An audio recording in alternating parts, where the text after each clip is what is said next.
Pinatay ang tatlong magkakamag-anak na Koreano sa loob ng pag-aari nilang restaurant sa Lapu-Lapu City, Cebu. Ang suspect, isang Koreano rin na asawa ng isa sa mga biktima. Makibalita tayo kay Randy Gurion ng GMA Cebu. Nakitang duguan at may mga saksak sa katawan sa loob ng pag-aari nilang restaurant sa Lapu-Lapu City, Cebu ang tatlong magkakaanak na Koreano. Ayon sa gwardiya ng restaurant na si Claudio Edora Jr., nakarinig siya ng pag-aaway sa loob ng kainan na pag-aari ng mga naturang dayuhan. Titingnan daw sana ni Edora kung ano nangyari sa loob pero hindi siya makapasok dahil nakalak ang pinto. Kalaunan, tumigil din daw ang away kaya hindi na ito tiningnan ni Edora. Sabi na ko, kuan ra to ba? Away ra nila niya, ra ba nahusay ra nila ba?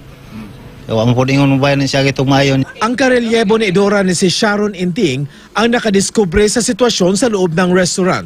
Dumaan siya sa back door para makapasok. Sige, matuktok, wa man nitubag. Oto, gitawag ko sa Koreana, ipacheck daw ang kwarto. Mao na to, akong gicheck. Pag-check na ko, paglakang na ko mga 5, 7 na. Naidugo, mato ni atras ko, mato nanawag og pulis. Pagdating ng mga pulis na kumpirmang patay na ang mag-asawang Koreano na sina Huan at Kim Sunok, pati na ang kanilang babaeng anak na si Yang Mi-an. Sa ikalawang palapag ng kainan, nakita ang asawa ni Yang Mi-an. May laslas ito sa kamay pero buhay pa. Hinala ng pulisya, nagtangka itong magpakamatay matapos patayin umano ang mga biktima. Ang duha katong inahan, amahanog, ang iyang gidikanan na dito sa gawa sa CR, tapos ang asawa sa suspect dito sa kusina.